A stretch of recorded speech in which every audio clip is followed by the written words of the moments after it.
Hello and welcome to our regular interviews with His Excellency President Ersin Tatar. We will continue to discuss issues pertaining to the Cyprus problem, especially as the President prepares to travel to New York to take part in the UN General Assembly. We will talk about expectations for the period ahead. Thank you for your valuable time, Mr. President. Thank you. There are a lot of discussions in the media, particularly the Greek Cypriot media, regarding the restart of negotiations. Just recently, you reiterated the Turkish Cypriot side's position on the Cyprus issue. The fact that there can be no talks before direct flights, direct trade and direct contact is established. Please elaborate on this. Well, basically, I have restated what I've been saying for the last 4 years, that unless our sovereign equality and equal international status is not reaffirmed or re-acknowledged, we are not going to resume negotiations or start another procedure for further talks or negotiations. We have made this absolutely clear, and this policy that we have been pursuing for the last 4 years is fully supported by Turkey Republic, and President Erdogan has on many occasions did say that Turkey supports the position of the Turkish Cypriots, President Tatar, and on the 20th of July 24, on the 50th anniversary of the Turkish peace operation, here in Nicosia, in his speech, he made it absolutely clear that there should not be a return to the federal basis because that has all been exhausted, and hereafter two-state policy is a very realistic policy, because what we have been experiencing in Cyprus for the last 60 years is that we have two peoples, two democracies, two cultures, and basically two states. And going back is absolutely unacceptable. And Turkish Cypriots have been successfully running their own state, and our state is obviously a reflection of our sovereignty or our independence or our honorable status. Therefore, despite some pressures from the international community, we are adamant that we will stick to our position that we have been following in the last 4 years, that basically unless our state is acknowledged and sovereignty recognized, we will not be resuming negotiations, because this would be basically going back to the old days where all those efforts negotiating on a federal basis have proved fruitless.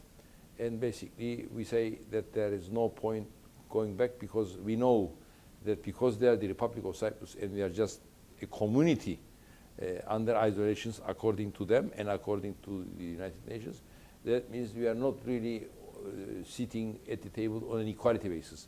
Whereas, as President Erdogan did say in his speech on the 20th of July, we should sit equally and get up equally. This is very important. Unless you are equals on the negotiating table as well as elsewhere, it's very, very difficult to reach a fair settlement.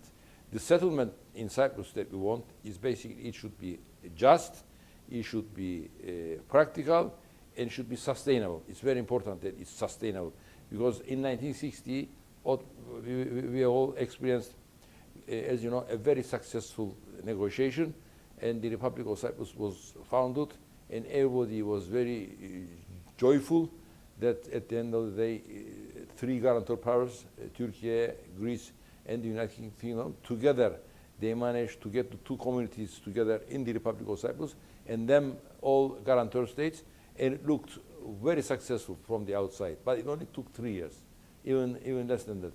And in those times, Greek Cypriots started to basically get a bit more spoiled, and they wanted to get everything in their favor.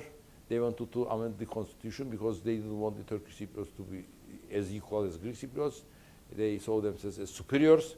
And what happened after nearly 3 years, they attacked the Turkish Cypriots. And they did this despite the fact that Turkey was a guarantor power. Well, this is very important. Now what they want to see is, because it's in the European Union, and after a settlement, the North and the South together in a federal structure will be in the European Union, they are saying absolutely explicitly that the settlement will be on a zero guarantee, zero troops. In other words, Turkish guarantee will expire after a certain period of time, because the island will be a European island, and there is no point in a country outside of the European Union guaranteeing the island, because it's under the European guarantee. And they say that Turkish troops will have to will be pulled out, because the island is a European island, and in a European context, there is no point, or there cannot be the armed forces of another state in the European Union. So zero guarantee and zero troops. This is basically, very bad news for Turkish Cypriots, because our protection, our security is fully supported and fully provided by the Turkish army here in North Cyprus. In that context, obviously, Turkish Cypriots will be not pre-74, pre-1960, because pre-74, 1960 to 74, we were here under Turkish guarantee. Now they want to get rid of the Turkish guarantee, and a settlement would effectively mean that we will be back to pre-1960 days, when we didn't have a Turkish guarantee. So it's so important that we basically are able to face all these, and in unity, in solidarity and unity as Turkish Cypriots, stick to our rules and expectations. Otherwise, we can find ourselves in a very difficult position. But I'm sure that we will be sticking to our principles, because Turkey is supporting us. Now we are an observer member of Turkish states, and we have even more support, and we have friendly countries supporting us, and we are very active diplomatically explaining our position to the European Union, to the United Nations. We understand that there is some pressure, but I think at the end of the day, they fully understand Turkish Cypriot position, because we have not come to these days very easily. It took us years and years of hard work and deliberation.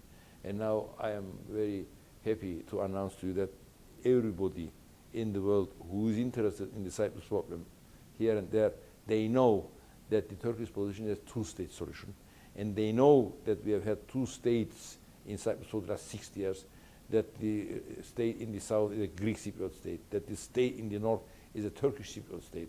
And their values, their religion, their language, their culture, everything is different to ours.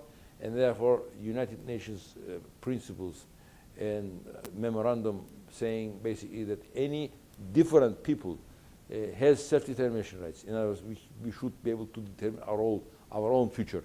And as Turkish Cypriots, since we are a different people to Greek Cypriots, I think it's only fair in this day and age that we should be able to determine our own future.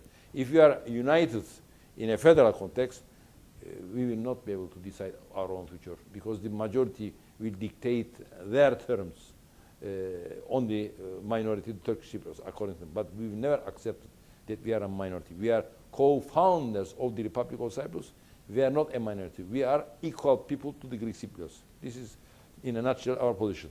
You are heading to New York at the end of September for annual meetings on the sidelines of the UN General Assembly. There is talk of a possible meeting between you, the Greek Cypriot leader, Nikos Christodoulidis, and UN Secretary General Antonio Guterres. Can you evaluate this, please, Your Excellency? Every year we go to the United Nations Secretary General's invitation to New York, and we will be going on the last week in September, where we meet with the Turkish President Tayyip Erdogan, Turkish Foreign Minister, and other diplomats from many other countries. We take the opportunity to meet them at the Turkish House, Turkevi, in New York. And these are all good diplomatic meetings. And we get the opportunity to basically tell them what our latest position is. And at the end of the conference, we meet the Secretary General, Antonio Guterres, to discuss the latest position on the Cyprus problem. Obviously, as you know, there are a lot of pressure that I meet the Greek Cypriot president, but our formal position is that unless our terms are met, we are not going to meet formally the Greek Cypriot leader and the United Nations Secretary General. So at the moment, My planned meeting is with the Secretary General at the end of the meeting in New York, where we will be telling them our latest position. As you know, Turkey and Greece, they are in some talks, they are in some kind of rapprochement, but Cyprus issue is different to that. I have discussed this with President Erdogan and the other Turkish officials. Cyprus issue is a national issue, and Turkey supports our position. Therefore, their meetings and other relationship developments with Greece, Turkey and Greece, that's a matter beyond the Cyprus problem. As far as Cyprus problem is concerned, our position is briefly, I may be repeating myself, that there are two states in Cyprus. And in the last 60 years, we have experienced many activities, and the Turkish Cypriot state, the Turkish Republic of Cyprus, has been consolidating its position in the last 60 years. We have tourism, we have higher education, we have agriculture, we have brought in water from Turkey, we have billions of dollars of investment in North Cyprus, and North Cyprus has come to the point where we can run our own affairs, our economy, our finances, and truly we can be an independent state, as we are. Therefore, any people in the world should base their own decision about their own future according to their national aspirations, national position, and the aspiration of the people. My people, at the end of the day, whatever their political view, is basically that we are an independent state. We have to be governing ourselves, and we have to be high esteemed as far as our authority is concerned, our honor is concerned, and our security is concerned. These are all very important, significant issues. Therefore, Turkish guarantee, Turkish troops on the island are of critical importance to the Turkish Cypriots. Unless the Turkish guarantee continues, unless the Turkish troops continue to be on the island, we will always be exposed to the method of the Greek Cypriots, where, as we all know, in the 1960s, they attacked the Turkish Cypriots unilaterally, and we were out of the state, and we went through basically very difficult times. So any kind of discussions in the future should be based on what we have been experiencing in these late years, and therefore our position is that first, our state should be acknowledged, Turkish guarantee should be continued, and Turkish troops on the island should remain on the island to basically make sure that Turkish Cypriot security and other issues are guaranteed. This is very important for us. So I will insist to the Secretary General that the Turkish Cypriots insist on these issues, and these are our kind of red borders, and we will never accept going back on the Turkish guarantee, on the withdrawal of Turkish troops, and that the two sovereign states in Cyprus is of critical importance, because what the Greeks have been pushing, especially in the European Union, single sovereignty, single citizenship, and under that umbrella, Turkish Cypriots end up as a minority. We refuse to be a minority. We are a different people. We are co-founders of the Republic of Cyprus. Therefore, if we are going to have a new solution, a new agreement for the future of the island of Cyprus, Turkish Cypriots should be sovereign. Greek Cypriots are sovereign anyway, and therefore it should be neighborly relationship. And this neighborly relationship effectively would mean the cooperation of the two states. Cooperation of the two states could reflect on energy issues, on economy, on environment, on cultural heritage, on many issues. We can cooperate for the welfare of both Turkish Cypriots and Greek Cypriots. And if we can restructure the Cyprus issue on this basis, this would also help, obviously, Turkey-Greece relationship in this very critical region of the East Mediterranean and probably the world, that Turkey and Greece can coexist in this region in a peaceful manner. But this, obviously, is critical in that we should have a balance in Cyprus. a political balance in Cyprus. If you don't have a political balance in Cyprus, and the whole thing weighs in favor of the Greek Cypriots and against Turkish Cypriots, this in itself would irritate, disturb the relationship of Turkey and Greece. So it's very sensitive matter and should be very artificially designed so that this new agreement to be should be sustainable. This is very important. One more question before we close the program. Lately, the Greek Cypriot side has stepped up its moves to further isolate the Turkish Cypriots from the international community to hurt the TRNC economy. There were arrests of businessmen involved in property development. Could you kindly elaborate this? Well, basically, I've been telling the United Nations and lately the private representative Holgin that for the Turkish Cypriots to resume negotiations, this sovereignty issue could be satisfied if we have direct flights, direct trade, and direct contacts with the international community, as summarized in 3 Ds.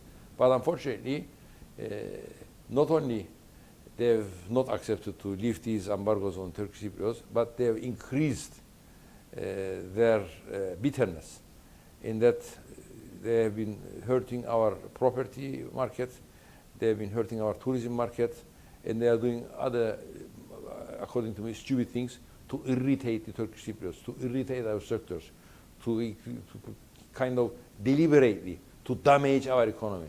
This is really unacceptable. So we've been saying to the Greek Cypriots and the International Committee that what Christodoulis is doing with his team is absolutely unacceptable, because in this day and age, for the two communities to come together for a possible arrangement that would basically provide the framework for a new agreement in Cyprus that would be sustainable, we need the two people to get together. We need the people to be more confident and to be more understanding of each other. And this could only be if Greek Cypriots should provide some kind of more support to the Turkish Cypriots and give up on this very intransigent, unacceptable embargo installations. Contrary to what we expected, they have increased the pressure that the Turkish Cypriots suffer even more because of these embargoes and isolations, because they are treated as the Republic of Cyprus. Therefore, they have the authority to hurt the Turkish Cypriot economy, which is absolutely very unfair, very unethical, and according to my interpretation, it's very not legal. Because when you look at the basic structure of the Cyprus issue, you have two peoples, and the state in the north, okay, we might not be internationally recognized, only recognized by Turkey, but we do exist.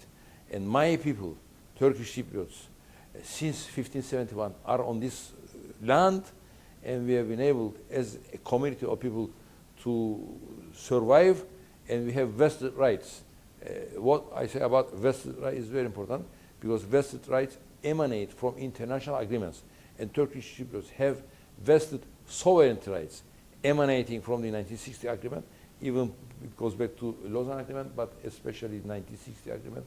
And all the United Nations proposals since 1960 for the resolution of the Cyprus problem, they all give reference to Turkish Cypriot sovereignty, that Turkish Cypriots are as equal to the Greek Cypriots.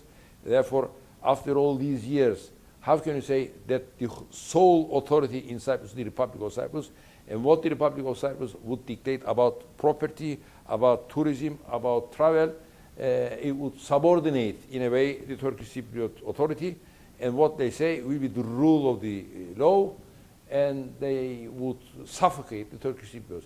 This is absolutely unacceptable. So what I can say to the question is that the way they are treating us is not helping for us to get together for the resolution of the Cyprus problem. So it's not giving them the effect that they hoped, because it's making the situation even worse. Your final messages, please. Well, thank you very much. Basically, we are now getting ready for the September talks. At the end of September, we will be in New York to,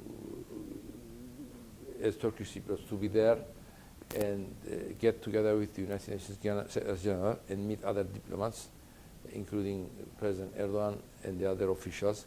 But at the end of the day, whatever the Greek Cypriots do as a European member, we would insist that Turkish Cypriots, they have their own authority, they have their own sovereignty, historical rights, and we will do our best for a solution of the Cyprus problem, because at the end of the day, I always do say that everybody needs a solution to the Cyprus problem. A solution would serve, obviously, the Turkish Cypriots as well as Greek Cypriots. However, we have our own principles, and these principles are summarized in our sovereignty rights.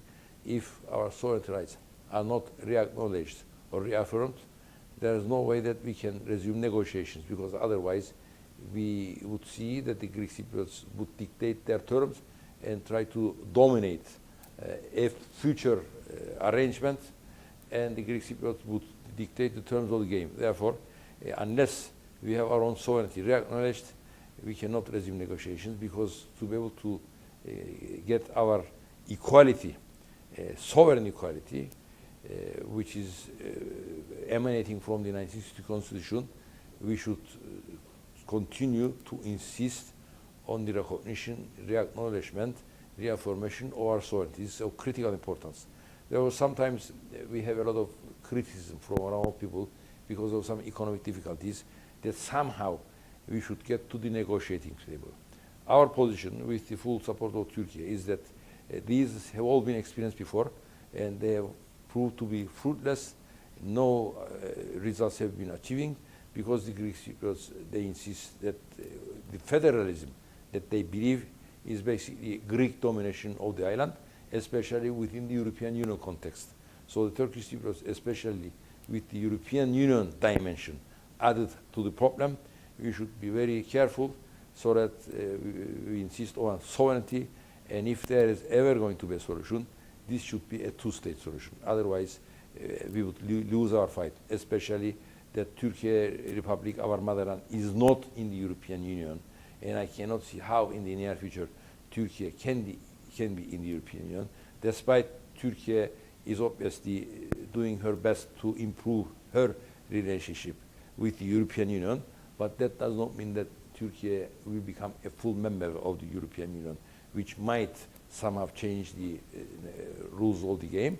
Therefore, in this context, we should insist that any solution to the Cyprus problem should be based on the reality on the ground, as we say.